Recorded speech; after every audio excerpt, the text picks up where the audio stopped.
아들이 군대에 가고 대학생이 된 딸아이마저 서울로 가게 되어 가족이 뿔뿔이 흩어지기 전에 사진이라도 한 장 남기자고 했다. 아는 사진관을 찾아가서 두 아이는 앉히고 아내도 그 옆자리에 앉히고 나는 뒤에 서서 가족 사진이라는 걸 찍었다.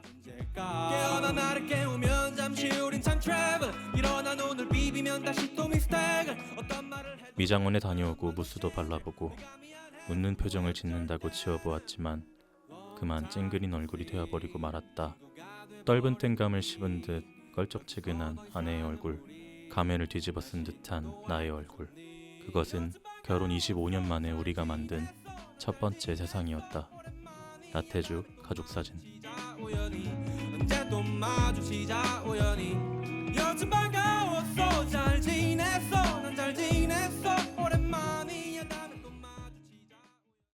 영화가 들리고 음악이 보이는 시간. 안녕하세요. 듣는 영화 세 번째 테이크. 저는 지종근입니다. 오늘은 나태주 시인의 가족사진이라는 시로 방송을 열어봤습니다.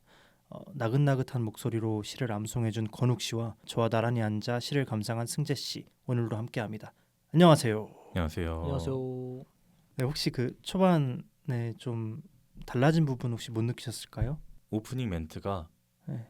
영화가 들리고 네. 음악이 보이는 이라는 멘트가 맞습니다. 추가됐네요. 좀 고심해서 좀 이렇게 하나 좀 그래도 예전엔 막 영화를 들려드립니다. 듣는 영화 이거를 계속 밀었잖아요.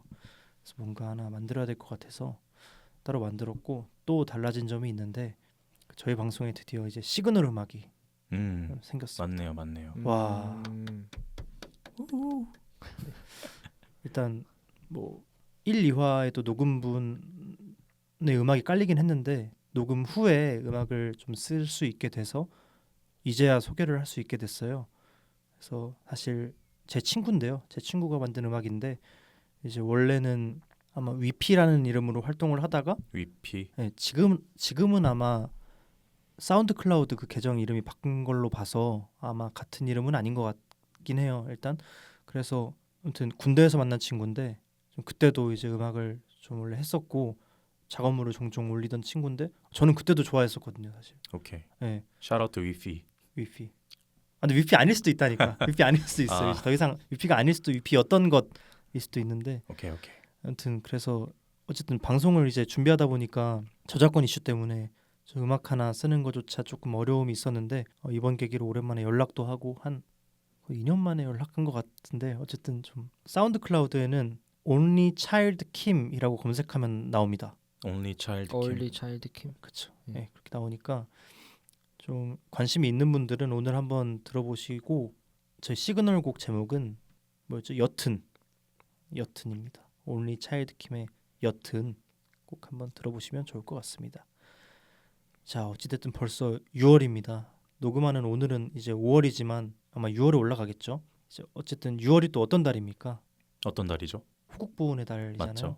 그래서 오늘 전쟁 영화를 가져올까 하다가 그건 너무 뻔할 것 같아서 6월은 이제 가정의 달 5월의 다음 달이잖아요. 그래서 가족과 관련된 영화를 가져와 봤습니다. 그런데 이제 시작할 때 들려드렸던 시 한 편처럼 개인적으로는 어떤 관계가 그러하듯이 가족이 늘 포근하거나 좀 안전한 안식처라고 생각하진 않아요. 저는 그렇다고 저희 가족이 뭐 불화가 있거나 그런 건 아니지만 너무 가까운 존재라서 좀 감정적으로 대할 때도 있고 매일 대화하는 사람들이다 보니까 좀 다 안다고 착각할 수도 있기 때문에 벌어지는 사건이 너무나 많다고 저는 생각합니다. 그래서 오늘은 전통적인 가족의 형태를 벗어난 또 다른 가족의 이야기를 다룬 영화를 가져와 봤습니다. 좋습니다. 세 분 다 그 하나씩 가져오셨잖아요. 네.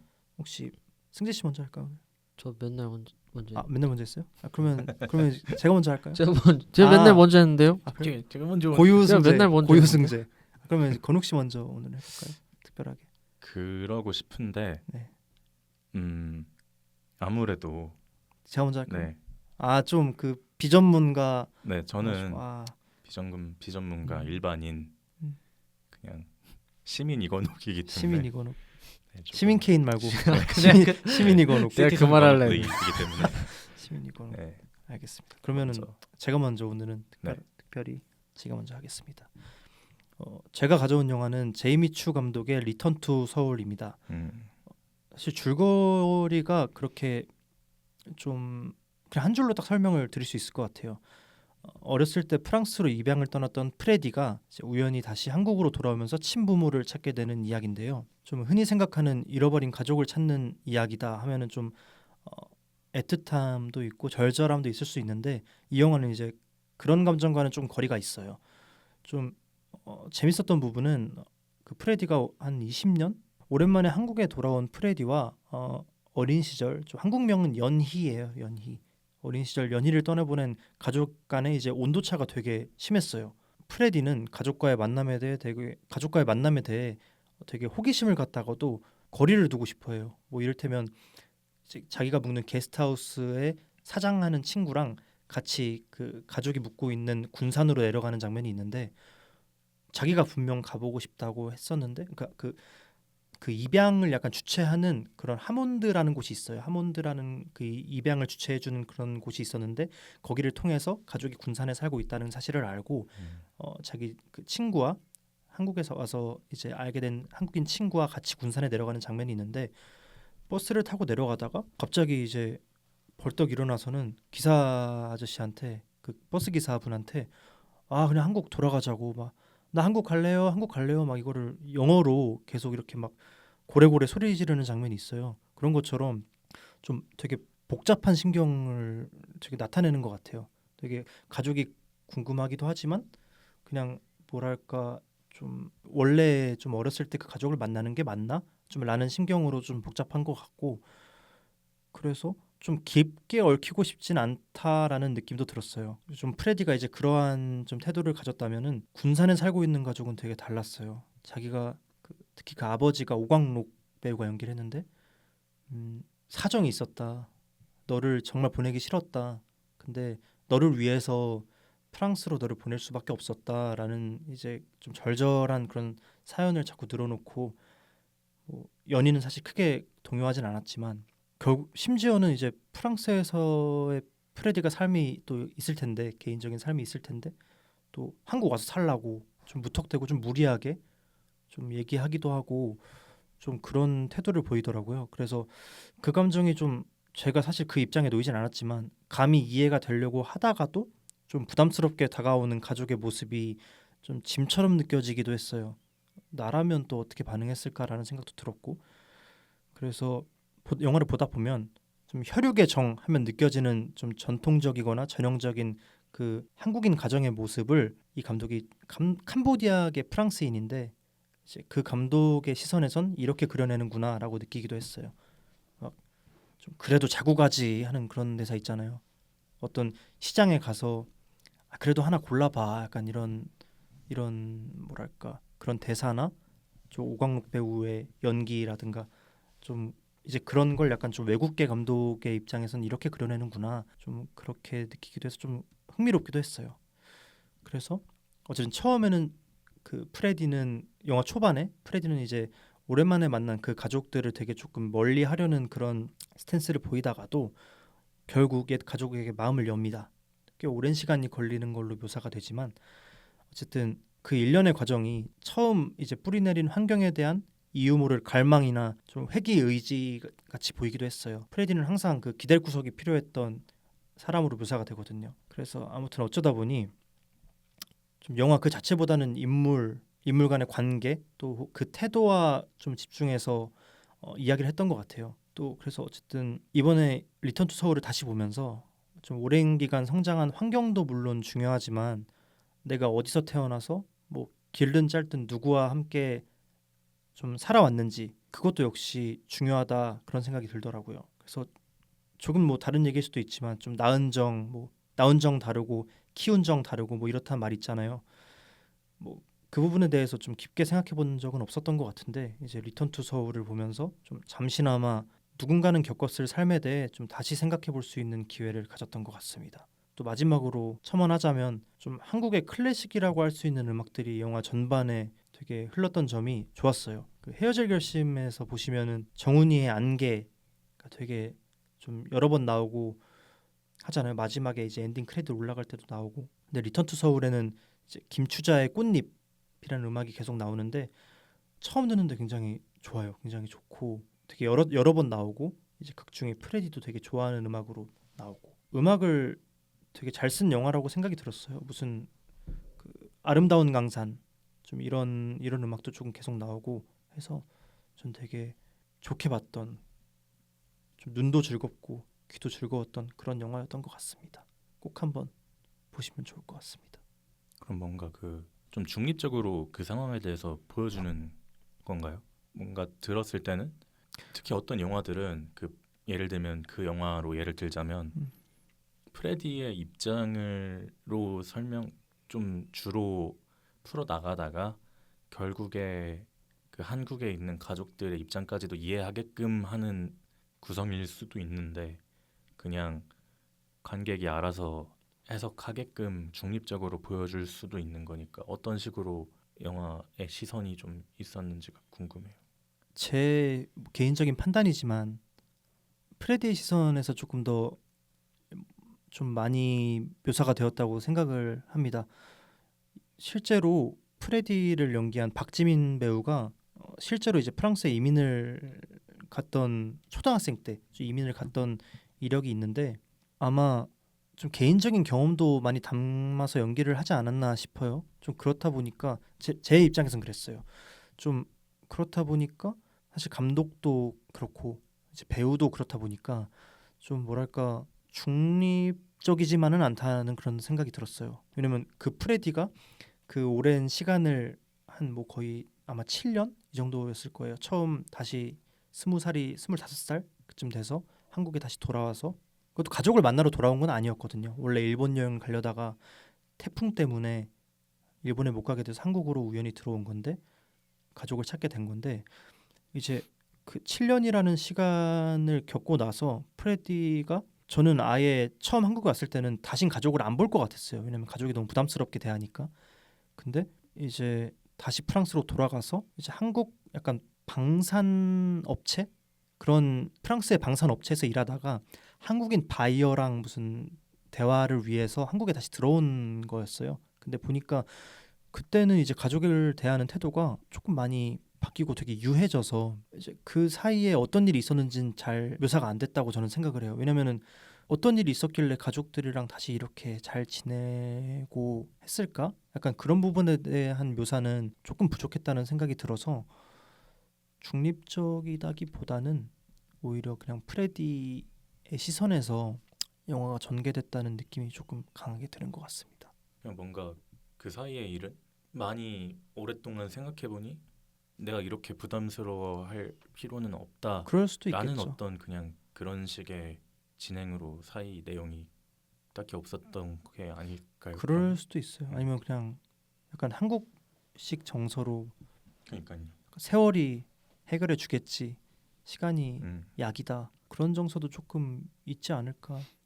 왜냐면 그 몇 년간의 간격이 그냥 넘어간 채 몇 년 후 이게 두 번 나오거든요. 영화에도. 그런 것처럼 좀 오히려 약간 그 프레디라는 인물 자체에 대해 조금 더 깊게 좀 연출해 보고 싶지 않았을까. 좀 그런 의도가 좀 엿보이더라고요. 그쵸. 시간 지나면 덧없이 느껴지는 그런 음. 것들이 있으니까 뭔가 내가 중요하다고 생각한 문제들이 그쵸. 중요하지 않아지고 오히려 더 중요한 게 있다고 여겨질 수도 있잖아요. 그냥 시간 지나면. 돌이켜 보면 막 내가 왜 그렇게 치열했지? 좀 그렇죠. 내가 왜 이렇게 아둥바둥했지? 약간 그런 생각이 드는. 물론 그 당시에는 굉장히 큰 문제고 나를 굉장히 힘들게 한 그런 일들이지만 나중에 돌이켜 보면 이제 그런 경우도 많으니까. 그 해외 입양 고아에 대한 이야기 중에서도 조금 좀 덜 클리셰적인 이야기를 담고 있다고 봐도 되겠네요. 네네네. 그랬던 것 같아요. 옛날에 그 영화 망한 영화긴 한데 다니엘 헨이 나오는 파더라는 영화 있었는데 들어봤던 것 같아요. 그것도 약간 해외 입양 고아 이야기고 음, 국가대표도 약간 그런 얘기 아, 나오고 그러네요. 근데 막 거기 보면은 하정우도 그렇고 다니엘 헨이도 그렇고 그 본인의 고향에 대한 그 버린 어머니 아버지에 대한 그 집착이 막 드러나서 심파적인 장면이 나오는데 리턴 투 서울은 그런 게 딱히 그 엄밀히 말하면 그 군산에 사는 건 아버지고 아버지랑 어머니는 또 이혼을 했어요.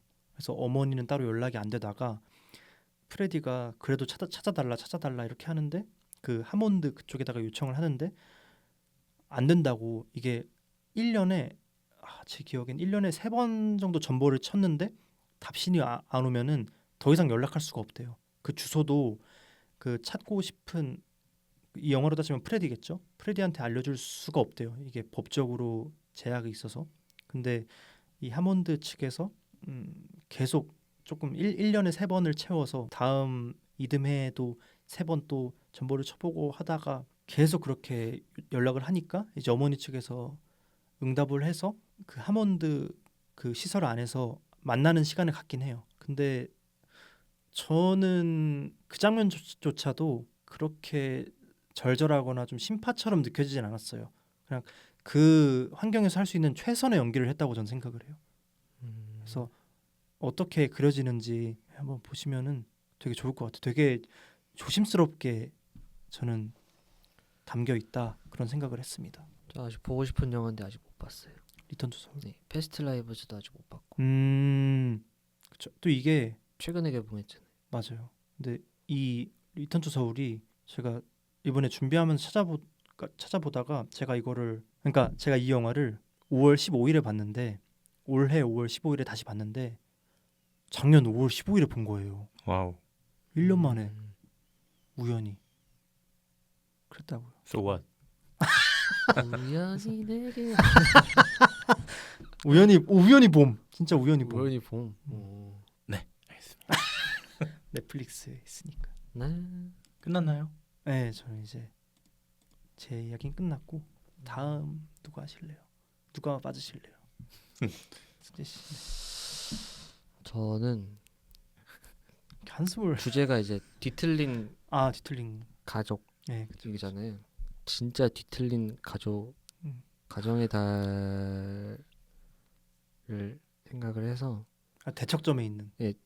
진짜 뒤틀린 가족에 대한 영화를 찾아봤습니다. 제가 소개해드리고 싶은 영화는 단편 영화고요. 30분짜리 단편 영화인데 그 유전 그리고 미드소마 그리고 보이즈 어플레이드를 연출한 아리 에스터 감독의 존슨 집안의 기묘한 일인데요. 소재 자체가 좀 많이 민감합니다. 근친 소재고 거기에 플러스 이제 동성애에 대한 그런 이야기를 담고 있는데 이 30분이 짧은 시간인데 이 시간 안에 많은 이야기를 담고 있다고 생각을 하고 그 기승전결도 확실하게 담고 있다 생각해서 재밌게 봤고요. 이야기 자체는 이제 그 아들과 아버지를 중심으로 이제 이야기가 전개가 되는데 첫 장면부터 이제 아들이 자기 방 안에서 어떤 사진을 보면서 이제 자위행위를 하고 있었어요. 근데 아버지가 노크 없이 이제 문을 열고 들어와서 아버지는 이제 그 아들의 올바른 그 성교육을 위해서 괜찮다. 자기도 늘 하는 것이 행위다. 그래서 앞으로는 이제 문을 그 가족 간의 소통을 위해서 문을 열고 다니자. 그래서 알겠다 하고 이제 아들도 동조를 하고 했는데 그 사진이 알고 보니까 아버지의 사진이었던 거죠. 그래서 그 뒤로부터 이제 아들은 아버지에 대해서 완전히 오해하게 됩니다. 아버지도 똑같이 자신을 사랑하고 있다고 생각하고 그때 막 침대에서 자기 혼자 자유행위 할 때 그럼 아빠도 나랑 똑같은 거예요? 라고 이렇게 이런 식으로 네, 물어보지 맞아요. 않아요? 네. 그게 이제 아버지는 그 자유행위에 대한 음. 얘기를 하는 줄 알았는데 아들은 그게 마음의 아니었던 깊이. 거죠. 네, 마음에 대한 그런 오해를 하고 있었던 거죠. 그래서 아들은 몇십 년 이제 20년이 지나고 가정도 이루고 이제 아버지는 이제 늙어가는 그 이후의 그 상황을 또 그리고 있는데 그 이후에 이제 아들이 아버지에게 성폭행을 많이 했나 봐요. 그래서 아버지가 굉장히 피폐한 상태로 있고 어머니도 그 과정 속에서 그 상황을 알게 되지만 가정의 평화를 위해서 침묵하게 되고 어떻게 보면 그 성폭행에 대한 그런 과정의 그런 일련의 과정들을 담고 있다고 생각하면 되죠. 결국에는 아버지가 아들에게 벗어나기 위해서 달아나다가 차에 치여서 이제 죽고 맙니다. 그리고 어머니는 이제 더 이상 참지 못하고 아들에게 이제 위해를 가하려 하지만 아들도 이제 맞서다가 결국 어머니가 아들을 또 죽이게 되는 그래서 엄청난 좀 결말도 엄청 비극적인 이야기를 담고 있는데 보통 이제 근친 소재를 얘기를 하면은 뭐 아버지가 딸에 대해서 마음을 가지거나 아니면 뭐 아들이 엄마에게 가지는 그 근친 소재도 이성적 관계가 담겨 있는데 아리에스터 감독은 그거에 더 불쾌함을 그러니까 어떻게 보면 한 번 더 꼬았다고 보면 되죠. 그래서 거기에 성별을 또 바꿔가지고 동성애까지 이제 담아내는 그래서 진짜 보면서 근친 소재에 대한 영화를 올드보이나 뭐 그을린 사랑 뭐 그 밖에 영화들도 많이 봤지만 한 번 더 꼬아서 이렇게 좀 충격을 줬던 영화는 아리에스터 이 영화가 유일했던 것 같습니다. 그래서 가정의 달을 맞아서 네? 가족의 그런 이런 가족도 있다. 가족 영화죠. 네, 그런 취지로 소개를 하게 됐습니다. 그리고 이제 그 한 가지 이제 말씀드리고 싶은 거는 이 아리에스터 감독이 유전에서도 그렇고 미드소마도 그렇고 버이즈 어프레이도 그렇고 가족에 대한 얘기를 좀 본인만의 세계관을 통해서 이렇게 말을 해요. 근데 이게 다 이유가 또 있다고 하더라고요. 그래서 아리에스터 감독이 과거에 자신이 겪었던 가족에 대한 그런 트라우마로 인해서 그 소재를 가지고 이제 영화에 잘 녹여냈다고 하는데 어떤 트라우마인지는 아직까지 말을 안 한 걸로 알고 있습니다. 미드소마 같은 경우도 과거 연인에 대한 그런 트라우마로 인해서 미드소마 그 사이비 소재를 엮어서 제작하고 됐다고 하는데 그런 거 보면은 본인의 그런 경험을 가지고 본인의 그런 색깔에 맞게 잘 얘기를 하는 것 같아요. 아리에스터 감독의 그 유전 미드소마 그리고 버이즈 어프레이드 영화도 한번 보시는 걸 추천드립니다. 아까 뭐 30분 안에 많은 이야기를 담았다고 했는데 아 맞아 30분이었지? 라고 지금도 생각 드는 것 같아요. 진짜 사실 일반 장편 영화에서 30분이면 처음에 어떻게 흘러갈지에 대해서 소개하다가도 끝날 정도의 시간인데 그 영화는 정말 기승전결도 너무 확실하고 그렇게 생각해보면 정말 그 어떤 배경을 설명하는 게 그렇게 긴 시간이 필요하지 않다는 느낌도 들기도 하고 근데 그럼에도 불구하고 충격이 정말 확실했고 물론 충격적인 소재이긴 하지만 가정의 달의 가족 얘기를 할 때 어떻게 보면 가장 악쪽으로 치우쳐질 가족 영화가 네, 맞아요. 아닌가 하는 생각도 드네요. 근친 얘기 다루는 영화치고 그 영화처럼 끔찍하게 표현된 영화도 잘 없지 않나요? 사실 네, 그렇죠. 뭔가 근친에서도 사랑의 요소 그을린 사랑은 근데 그런 게 또 아니긴 한데 그을린 사랑도 어떻게 보면 대놓고 보여주진 또 않으니까 근데 그 영화는 맞아요. 너무 잔인하게 보여주고 그 초반에 그 아들이 커서 결혼 사진 찍을 때였나요? 그 단체로 가족 사진을 찍는데 가족 사진 찍을 때 아버지 얼굴이 표정이 되게 안 좋잖아요. 네. 근데 아들이 옆에 서서 아버지 엉덩이를 탁 잡아요. 아, 그런 어떤 충격적인 순간들. 그리고 그 화장실에서 그 샤이닝이 연상되는 그 장면. 문 닫아놓고 이어폰 끼고 목욕하고 있었는데 아버지가 문 부수고 들어왔었죠. 네, 거의 아들이 문 부수고 들어왔죠. 들어와서 물 속에서 그냥 맞아요. 성폭행해버리는 그런 어떤 영화에서도 그 문이라는 장치가 중요하게 작용했던 것 같아요. 애초에 그 아들과의 소통의 장이 되었던 것도 문이었고 그러네요.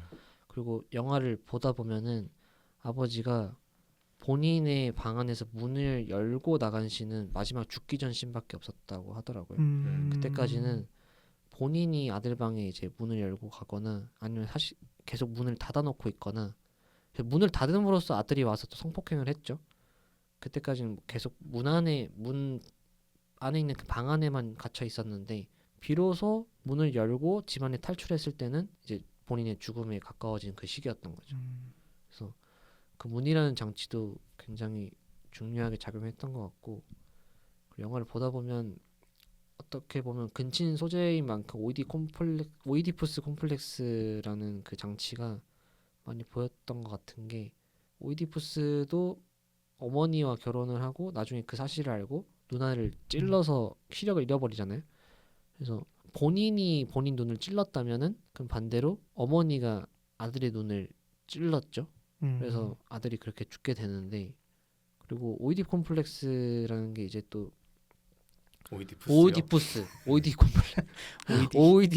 콤플렉스라는 게 이제 또 그 아들이 아버지에 대해서 어머니의 사랑을 자기가 받고 싶은데 아버지가 그거를 양분하기 때문에 아버지에 대해서 이제 질투감을 느끼고 그리고 무서움을 느낀다는 그런 요소도 있는데 그럼 반대로 아버지에 대한 사랑을 어머니가 양분해가지고 어머니에게 반대로 또 질투감을 느끼게 하는 그런 요소들도 은근하게 이제 꼬여서 들어간 것 같아서 그런 요소들을 보다 보면 또 재미있게 관람을 했던 것 같습니다. 어머니가 그 아들이 그러니까 어머니가 처음 아들과 남편의 그 관계에 대해서 직접적으로 목격하는 장면도 어떤 그 울타리에 난 구멍 같은 걸로 봤던 것 같은데 그죠? 맞아요, 그 맞아요. 연희 장소가였나? 하여튼 그런 연애 장소였는데 이제 옆에 둘이 자리를 비운 사이에 어딨나 찾다가 좀 그런 울타리 사이에 난 구멍으로 이렇게 좀 목격하게 되는 그런 장면도 조금 인상적이었던 것 같습니다. 네. 저는 인상 깊게 봤던 것 같아요. 아직까지도 기억이 남고 싹수가 보였다 아리에스터의 싹수가 보였다.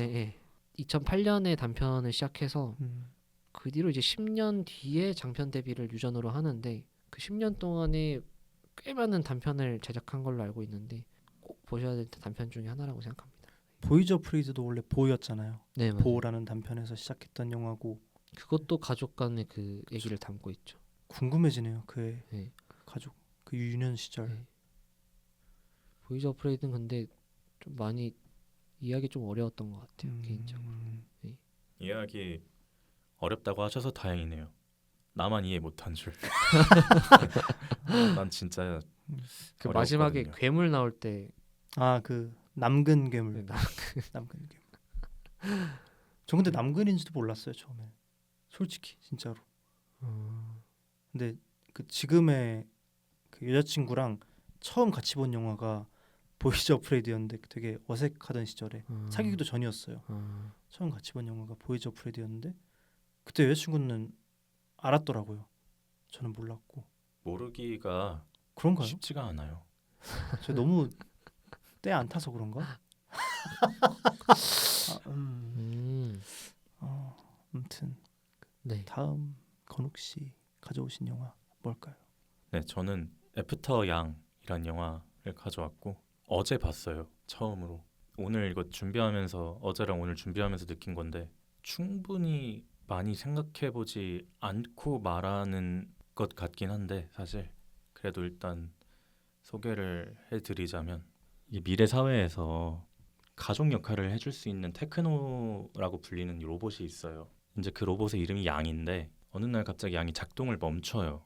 그 가족이 그 양을 입양한 이유가 그 중국인 아이를 입양했는데 그 중국인 아이의 어떤 그 뿌리에 대해서 이렇게 같이 찾아줄 수 있는 역할과 그 오빠로서의 그 같은 아시아인 오빠로서의 역할까지 할 수 있는 그런 진짜 가족의 역할을 하는 로봇이었어가지고 단순히 가전제품으로서 얘가 고장이 나서 그냥 버릴 수 있는 상황이 아니어서 가족이 이제 그러니까 엄마 아빠가 이걸 수리를 할 방법을 찾는데 이게 단순히 고장난 게 아니고 그 중앙에 어떤 중앙 제어 장치에 문제가 생긴 거다라고 해서 그러니까 고장 수리하러 찾으러 가다가 결국에 원인을 찾아서 그게 기억 장치가 문제가 있다고 해서 그 기억 장치를 한번 되돌아보는 시간을 갖는데 양이 갖고 있었던 기억을 영화처럼 볼 수 있게 된 거예요. 그 가족이.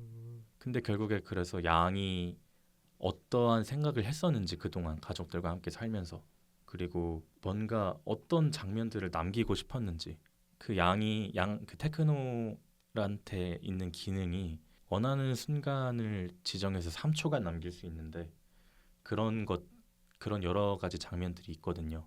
그래서 그런 걸 보면서 양을 고칠 수 있는 방법은 뭔지, 이 양이 했던 생각들은 뭔지를 같이 이렇게 살펴보는. 그래서 결국 어떻게 할지까지 결정하게 되는 그런 내용의 영화인데요.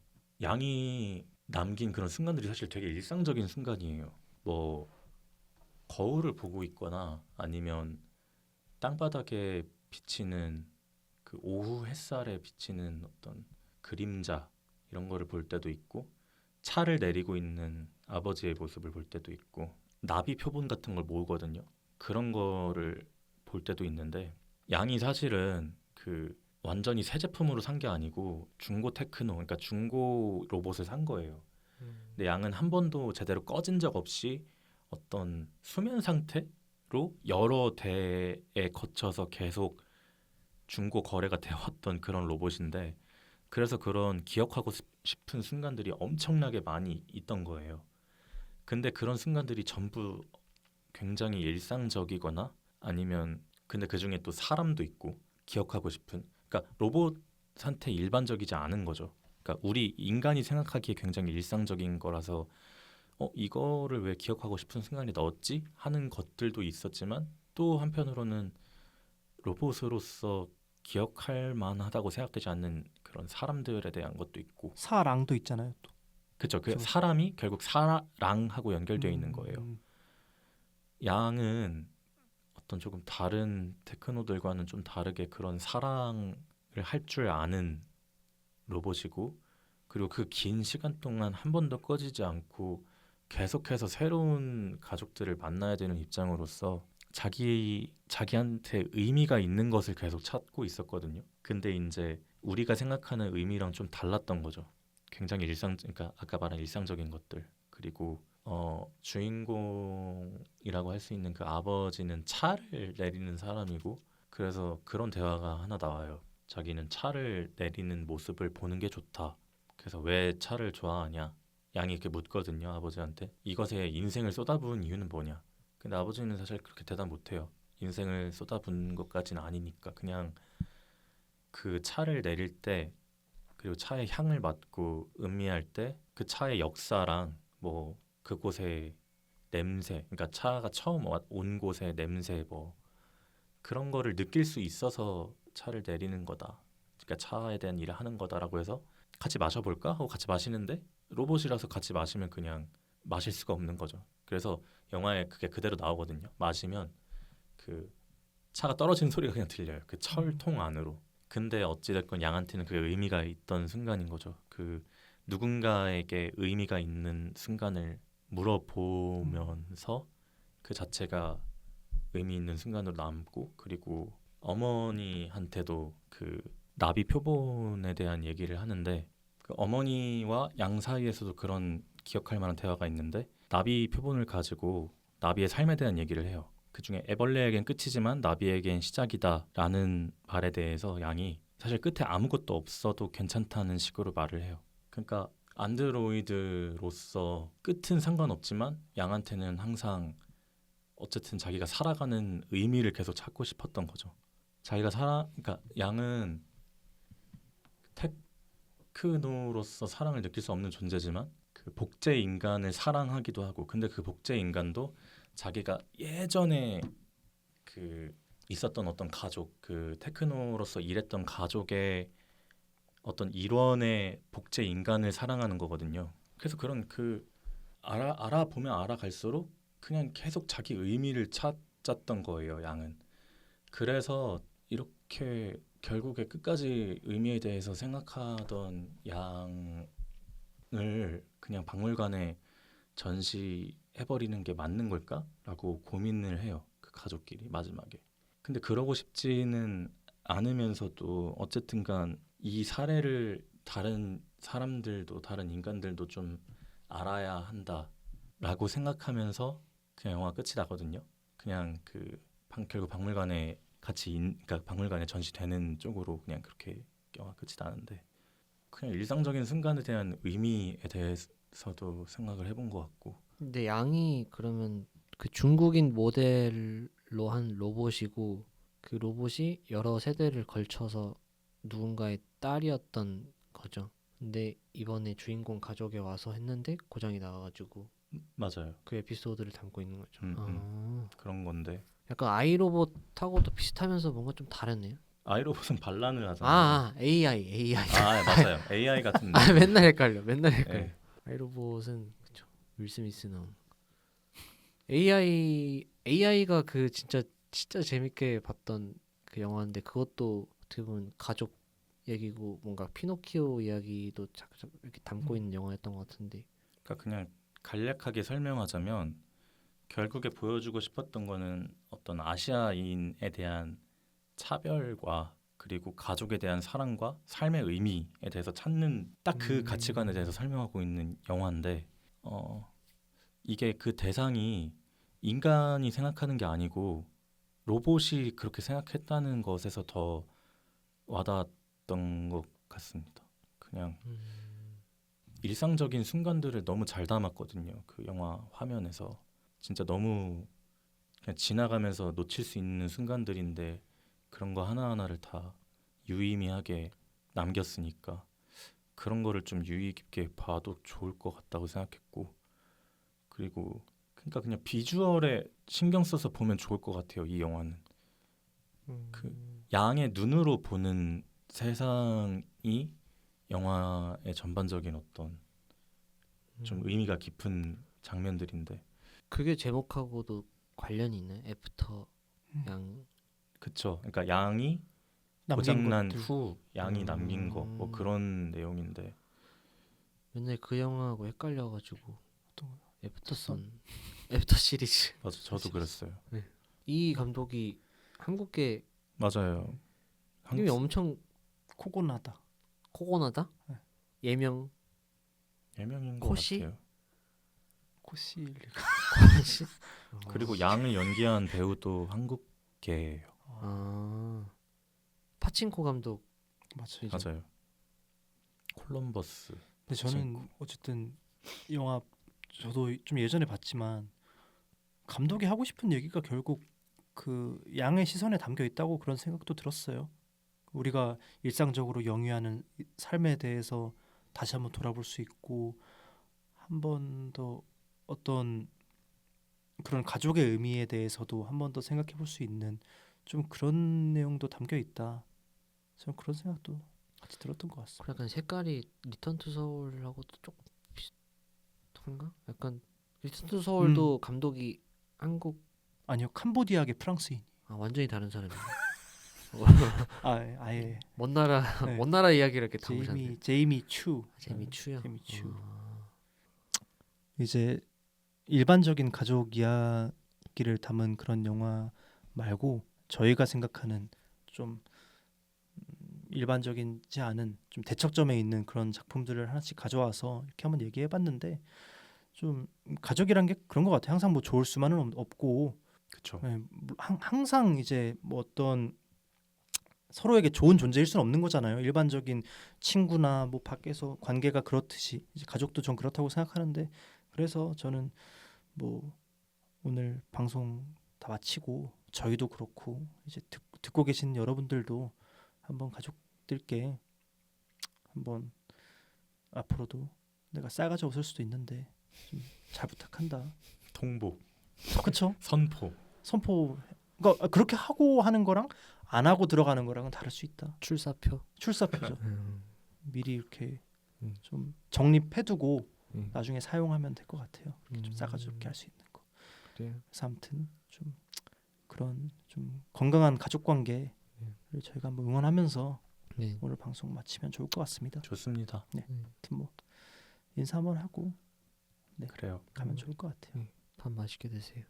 식사 맛있게 여러분 식사 맛있게 하시고 아무튼 가족분들 다 건강하시길 바라겠습니다. 이제 가볼까요? 네. 하나 둘 셋. 안녕.